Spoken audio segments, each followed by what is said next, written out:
سے اسرائیل پر الزام ہے کہ اسرائیل نے فلسطین کے مسلمانوں پر مظالم کی انتہا کر دی، فلسطین کے لوگوں کی نسل کشی کر رہا ہے اور بنیادی انسانی حقوق کی خلاف ورزیاں کر رہا ہے۔ اسرائیلی حکومت کے وکیل کو حکم دیا جاتا ہے کہ وہ آئیں اور اپنے اوپر لگے الزامات پر صفائی پیش کریں۔ محترم جج صاحب، یہ تمام الزامات بے بنیاد اور جھوٹے ہیں۔ اسرائیل نے تو صرف اپنے دفاع کے لیے فلسطین پر حملہ کیا، بلکہ پہلے حماس کے دہشت گردوں نے اسرائیل پر حملہ کیا۔ 7 اکتوبر کو رات کی تاریکی میں اسرائیل پر 500 سے 700 راکٹ فائر کیے گئے اور عوام الناس کو نشانہ بنایا گیا، جس کے نتیجے میں 1200 سے زیادہ لوگ مارے گئے اور ہزاروں کی تعداد میں زخمی ہوئے۔ عدالت انصاف سے درخواست ہے کہ وہ حماس کے دہشت گردوں کو اس جرم کی پاداش میں سزا دے۔ عدالت اب فلسطینی حکومت کے وکیل کو حکم دیتی ہے کہ وہ اپنے مقدمہ کے دفاع کرنے اور اسرائیل کے الزامات پر صفائی پیش کرنے کے لیے آئیں۔ محترم جج صاحب، سب سے پہلے میں آپ کو اور یہاں موجود تمام لوگوں کو اس بات سے آگاہ کرنا چاہتا ہوں کہ ہم پر الزام لگایا گیا ہے کہ حماس نے اسرائیل پر 7 اکتوبر 2023 کو حملہ کیا، لیکن میں تمام عالم سے یہ سوال کرتا ہوں کہ تمام عالم اس وقت ہوش میں نہیں تھا جب یہاں سرزمین پر ایک ناجائز ریاست کا قیام عمل میں آ رہا تھا، جب 1948 سے لے کر آج تک لاکھوں لوگوں کو شہید کر دیا گیا، ہماری عورتوں کی عصمت دری کی گئی اور ہمارے بچوں کو ذبح کر دیا گیا، ہمارے ہاسٹلز پر بمباری کی گئی۔ کیا یہ تمام دنیا وہ تمام حملے یاد نہیں، وہ تمام جانی نقصان یاد نہیں؟ روزانہ کی بنیاد پر نوجوانوں کو، بچوں کو، عورتوں کو شہید کیا جا رہا ہے اور یرغمال بنایا جا رہا ہے۔ اور جہاں تک بات رہی 7 اکتوبر کے حملے کی، تو میں اس حملے کے بعد جو کچھ ہوا وہ سب کسی کو دکھائی نہیں دیتا۔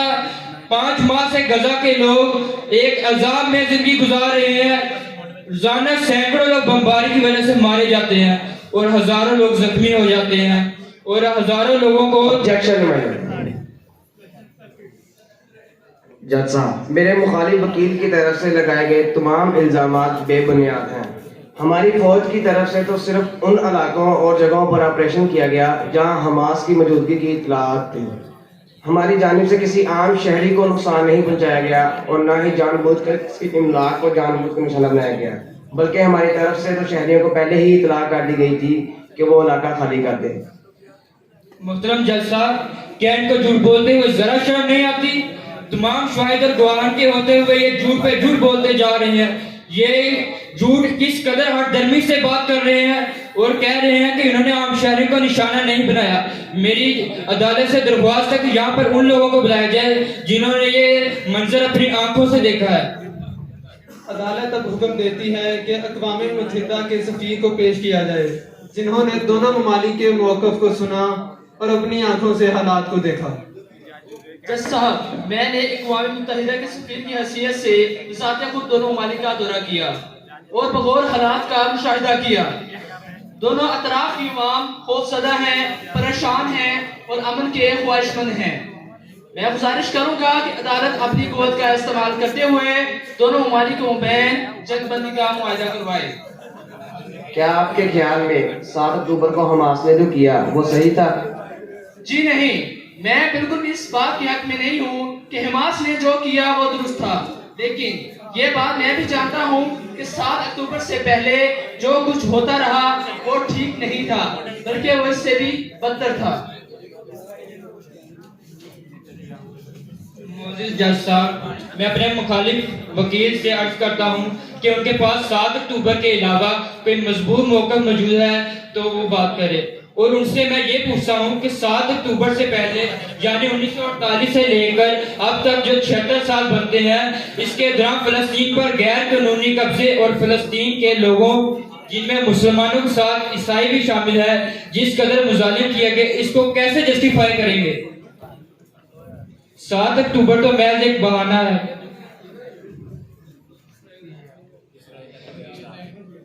4 اکتوبر سے لے کر اب تک جو 4 ماہ بنتے ہیں فلسطینی عوام کے لیے نہایت تباہ کن اثرات کے حامل ہے۔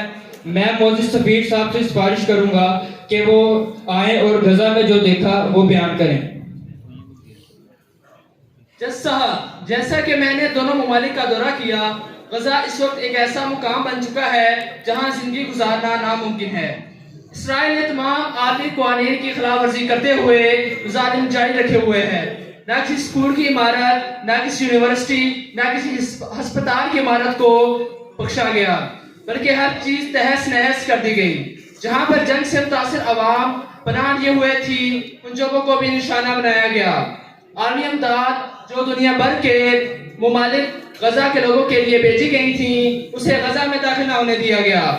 محض یہ کہ جو سلوک ہٹلر نے 1941 میں یہودیوں کے ساتھ کیا، ویسا ہی سلوک بلکہ اس سے بھی بدتر آج یہودی فلسطین کے مسلمانوں کے ساتھ کر رہے ہیں۔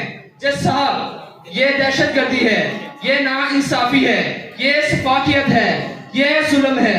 اس ظلم کا خاتمہ ہونا چاہیے۔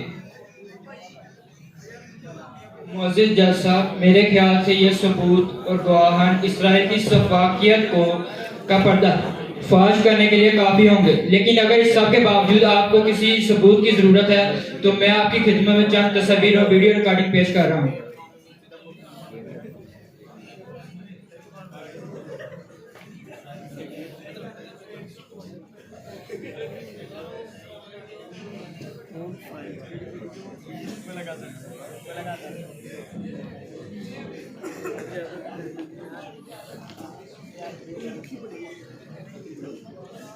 اسرائیل کے وکیل اگر اپنے دفاع میں کچھ کہنا چاہتے ہیں تو آگے آئیں۔